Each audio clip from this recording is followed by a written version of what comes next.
What if everything we've been building toward and from ends with the boy in white facing the man in yellow? The bottle tree destroyed, and Fatima becoming something no one expected? A new alleged Season 4 finale has been making the rounds online, and if it's even partially true, it could completely change how we see the series. But does it actually fit the show's lore? And what might it mean for the final chapter? There's a moment near the end of From's 4th season that looks small. 2 figures standing in the woods, exchanging maybe a dozen words, but that quiet little scene might be the single most important thing this show has ever shown us. Because for the first time in 4 seasons, we finally know that the 2 most powerful beings in this story have been watching each other the whole time. If you've been following From, you know this town doesn't give up its secrets easily. Every season, the show hands you 3 new mysteries for everyone it solves. But the Season 4 finale, If a Tree Falls in the Forest, breaks that pattern. It answers a few of the biggest questions fans have had since Episode 1, and in doing so, it sets up what the creators are calling the endgame. So let's break down what actually happened, what it means, and why the final shot of this season might be the key to understanding everything that's coming in Season 5. The bottle tree falls. For 3.5 seasons, the bottle tree just sat there in the woods. This strange, half-explained fixture everyone was too scared to touch. Then this season, Boyd and the others finally do the thing nobody thought they'd actually pull off. They rip it out by the roots. Here's why that matters. The boy in white, who at this point fans still weren't sure was friend or foe, had already warned one of the residents that taking down the tree would come with consequences. And he wasn't wrong. The moment the tree comes up, the sky goes dark in the middle of the day, silverware starts flying off shelves inside people's houses, and the ground splits open with red lightning. This isn't subtle stage setting. This is the town telling everyone, you just broke something that was holding a lot more back than you realized. Which raises a question worth sitting with. Was pulling out that tree actually a step toward escaping the town? Or did the residents just remove the one thing that was protecting them from what's underneath it? While all this chaos is unfolding above ground, Tabitha and Jade are stuck below, finally holding what they came for, the children's bones. Getting them was supposed to feel like a victory. Instead, it triggers an earthquake, unleashes the creatures, and nearly gets both of them killed in the tunnels. Sophia was never Sophia. Here's the reveal that recontextualizes basically this entire season. Sophia, sweet, seemingly harmless Sophia, has been the man in yellow the entire time, wearing her like a mask. And it turns out he can only do this with people who already died in the town, which means the real Sophia has been dead for who knows how long, and everyone's been walking around a corpse-shaped puppet controlled by the thing that's been trying to destroy them from the inside. That's why Elgin's death hits so hard. He stumbles onto an old photograph that proves Sophia isn't who she says she is, and instead of running, he tries to pray his way out of it. It doesn't work. Sophia finds him, and with a chilling, almost gentle cruelty, she kills him. Not out of rage, but because he'd become inconvenient. Right before she tried to bargain with him, the same trick she used earlier on another resident. Help me and I'll get you home. It's the same manipulation tactic every time, and it works because desperate people want to believe there's a way out. And this is the thing about the man in yellow that the finale makes brutally clear. He isn't some chaotic force of nature. He's patient. He's been quietly stealing every protective talisman in town, one by one, from the church, the gas station, the sheriff's office, collecting them like trophies before disposing of every single one down a hollow tree that seems to lead somewhere else entirely.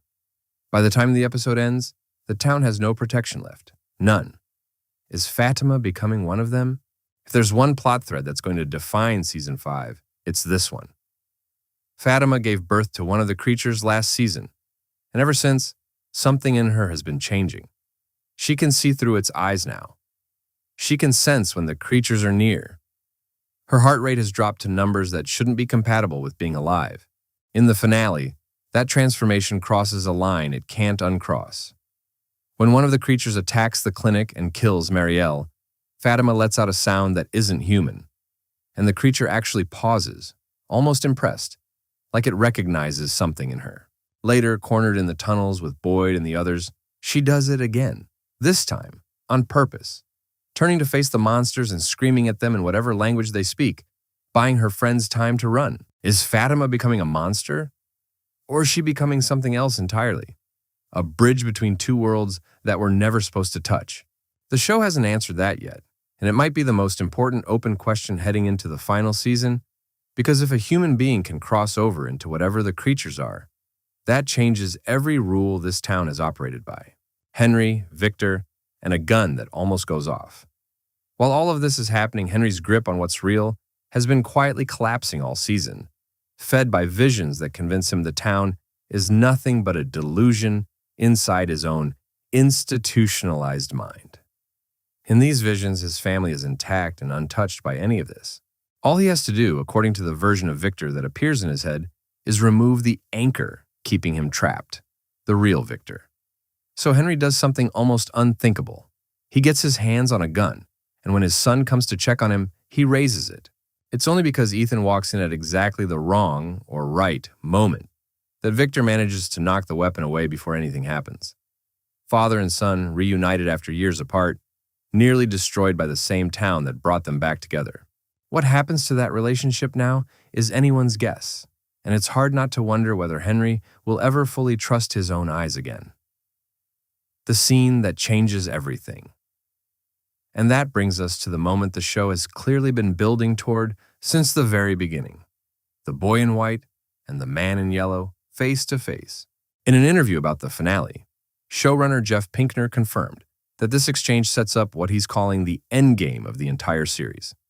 A 5-season story that MGM Plus trusted the creators to tell from day one. He also revealed something that recontextualizes the man in yellow completely. This villain doesn't actually know how the story ends. He's not some all-knowing puppet master pulling strings toward a guaranteed outcome. He's improvising, just like everyone else, curious to see how far the residents can actually get. Series creator John Griffin added that the real significance of the scene isn't necessarily what's said. It's the confirmation that these two entities, who've spent 4 seasons operating almost entirely in the shadows, are fully aware of each other and share some kind of history the show hasn't explained yet. Think about what that means. The boy in white has apparently been quietly trying to help the residents escape, dropping cryptic warnings when he can. The man in yellow has been doing the opposite, feeding on suffering, sabotaging every attempt at freedom. But according to Pinkner, neither of them actually knows who wins. That's not a villain bluffing for effect. That's an admission that even the forces controlling this town don't have the full picture. So here's a question worth thinking about. If the man in yellow isn't omniscient and isn't guaranteed to win, what is he actually afraid of? And why does he intervene so directly, living among the residents, manipulating them one by one, while the boy in white barely shows himself at all? Is that restraint a strategy, or is it a limitation he can't get around? What Season 5 still owes us? We still don't know what these two figures actually are, how long they've existed in this town, or what happens to them if the residents finally break the cycle. We don't know whether Fatima is becoming something entirely new or being lost to whatever she gave birth to. We don't know if Tabitha and Jade's bones can do anything at all now that every talisman in town has been destroyed. What we do know is that the finale ends on the man in yellow's version of a promise, a quiet, almost amused acknowledgement that this isn't over and that even he doesn't know how it ends. That's what makes this show unusual. It's not building towards some pre-written prophecy. It's a story that's discovering itself in real time, right alongside its characters. So here's the question I'll leave you with. After everything the residents just sacrificed to get those bones, do you think they've actually gained ground against this town? Or did they just hand the man in yellow exactly what he needed to finish what he started? Let me know what you think the ending of this show is actually building toward. And if you enjoyed this breakdown, consider liking and subscribing for more deep dives like this one.